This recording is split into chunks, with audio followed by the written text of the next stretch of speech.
Hi, I'm Zaakirah, and I am the host of the See Life Different podcast. This podcast is perfect for you if you are a Black, Indigenous, woman of color, ready to step outside of your comfort zone. This podcast will inspire you, empower you, and educate you on how to see life differently, whether it's in your business or in your personal life.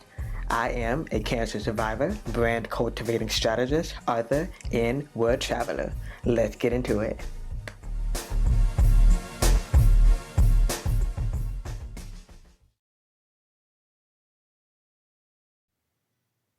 Grief rearranges us. It doesn't ask. It doesn't wait. It just happens. And when it does, we're left standing in a new territory, unfamiliar, because our world feels different. That strange disorientation in the aftermath of loss, where we question, is this real? Are they really gone? Am I really still here? This episode is being recorded during the new year, while the world is still reflecting on the passing of British-Nigerian boxer Anthony Joshua's Muslim friend and teammates Abdul, Latif, Ayodele, and Sina, Ghami. Today's episode is going to talk about grief, love, and how they reshape us. If you feel that topic might be too heavy for you, just know that this episode isn't just about grief. It's about the clarity that comes after. It's about recalibrating, redefining legacy, and finding strength in that space in between. Grief has been in my life several times. First, as survivor guilt, when some of my age didn't survive the cancer of retinoblastoma, a rare childhood eye cancer. When I was in middle school, about 12 years old, my good friend Jackie tragically passed away from the same cancer I had been in remission for. We met as a summer camp counselors. She let me usher Confessions album. Over the summer, I had intended to return it to her when we would see each other at school a few weeks later. I will never forget the day that our principal made the announcement to the lunchroom that she had passed away. I remember zoning out and not being fully present to my circle the remainder of the day because they did not know her or bond with her as much as I had. Her death hit me hard. I was overwhelmed with survivor guilt for the first time ever. She was one of the kindest and brightest people I knew. That Usher album became pivotal in my life, a soundtrack filled with reflection and growth. My favorite song on there is the one with the lyric that says, "It's the simple things in life we forget." They inspire me every day to keep raising awareness and fighting for early detection and intervention for childhood eye cancer. It also shaped my commitment to honoring those who have faced this now treatable disease. I then experienced the shocking deaths of two more childhood friends by the time I was 22. Women who were perfectly healthy. By this time, I was so numb to the pain of abruptly losing the physical presence of someone I loved that people deemed me as the one who stays calm when it comes to grief, chaos, and death. Not to mention the fact that I am a millennial, and politically, we have all gone through so much since the late 90s.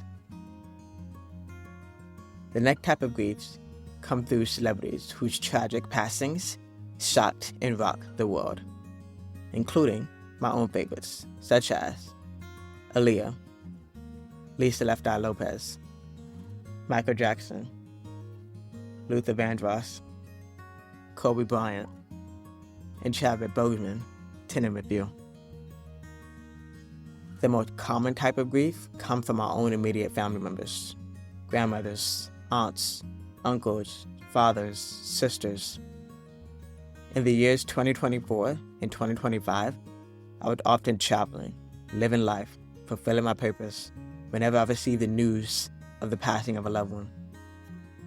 I know just how jarring it can be to come back to life after experiencing loss. The pace of life does not soften.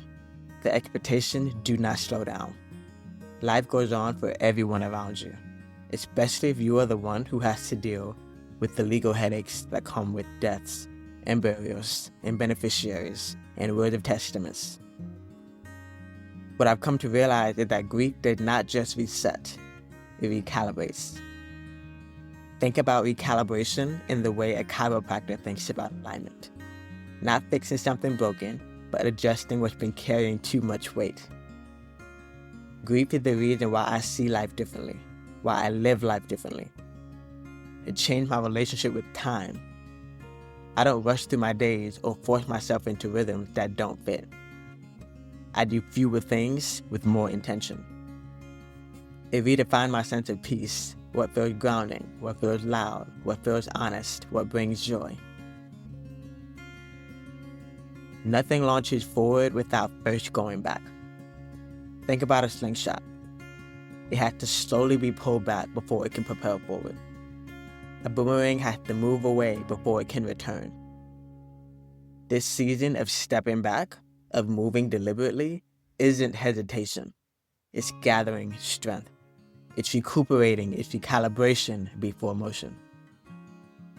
Grief has also changed who I love and what I love. I'm more deliberate now, less scattered in my care, more honest about where my love can truly land. It's shifted how I show kindness, no longer as self-abandonment, but as a practice that includes stronger boundaries. I trust my intuition more. I listen to what my body knows and honor those signals instead of brushing them off. When I think about love, especially after loss, I'm reminded of something that I call interdimensional love. It's connection that exists outside of linear time, roles, and expectations. It's not defined by duration, but by recognition. Being a Muslim woman gave me language for the kind of love long before I ever experienced it. Loving without clinginess, trusting without demanding, honest not because it's forever, but because it's true while it's here on earth. Not every single significant love is meant to last. Certain people come into your life to change who you are. They help you release what was never yours to carry. Some come to remind us who we are, and then trust us to carry that forward. Legacy isn't always just about what we leave behind materialistically. It's how we show up in the world while we're still here. It's the small intentional ways in how we love and how we remember ourselves and treat others. Looking back, I see how my faith, my upbringing, my experiences living between cultures has prepared me for this deeper understanding of love and loss. As a disabled African American Muslim woman who had traveled to over a dozen countries, I learned early on how to hold multiple truths at once. I've navigated feelings of not being quote-unquote Muslim enough in one space or not being quote-unquote disabled enough in another. I learned to advocate for myself very young. Why I was fasting, why I didn't celebrate certain holidays, why I didn't drink or eat pork, why my prosthetic eye looked that way. That loneliness and repetitiveness triggered me to drift away from the faith I grew up in. Without community, I started to question everything. My mom didn't recognize me. My dad used to jokingly call me a quote-unquote convertible Muslim because sometimes I covered my hair, sometimes I didn't. Sometimes I prayed, sometimes I didn't. I returned to it on my own terms. The same way we return to a different version of ourselves once the cloud of grief has been lifted. Through it all, I've come to see the hijab as more than just a fabric. It's about modesty, humility, protection, and alignment. It's a way to move through the world grounded, aware, and reflective. Early experiences of living helped me understand that grief, love, faith, and legacy are all interconnected. Grief is love left unsaid. Learning to live with it, sit with it, and move forward with it is a never-ending process. Recently, I felt called to step into the work of a death doula. As a childhood eye cancer survivor, I learned early on what it means to face mortality. I carry the heavy role of receiving the news that children my age with the same eye cancer that I survived were no longer living. I've experienced the loss of multiple immediate family members and friends. I've witnessed my maternal grandmother's Alzheimer's journey and decline and carried family stories, both spoken and unspoken. Being a descendant of the Frederick Douglass family lineage, I have learned that storytelling has always been the thread. but I'm embracing a new way of weaving it into my calling as an end-of-life doula / death doula. For me, this work is about legacy, memory, and the sacred transition that deserve care, dignity, and voice. My name, Zaakirah, means the hereafter, or the afterlife.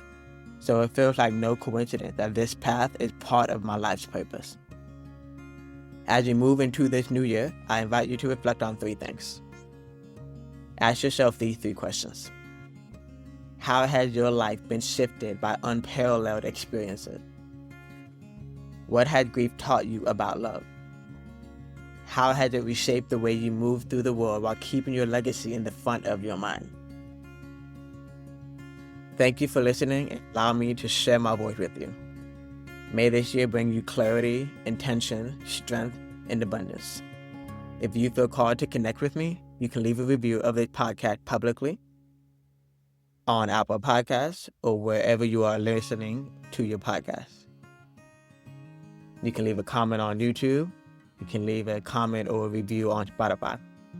You can also contact me on my website, ZaakirahNayyar.com.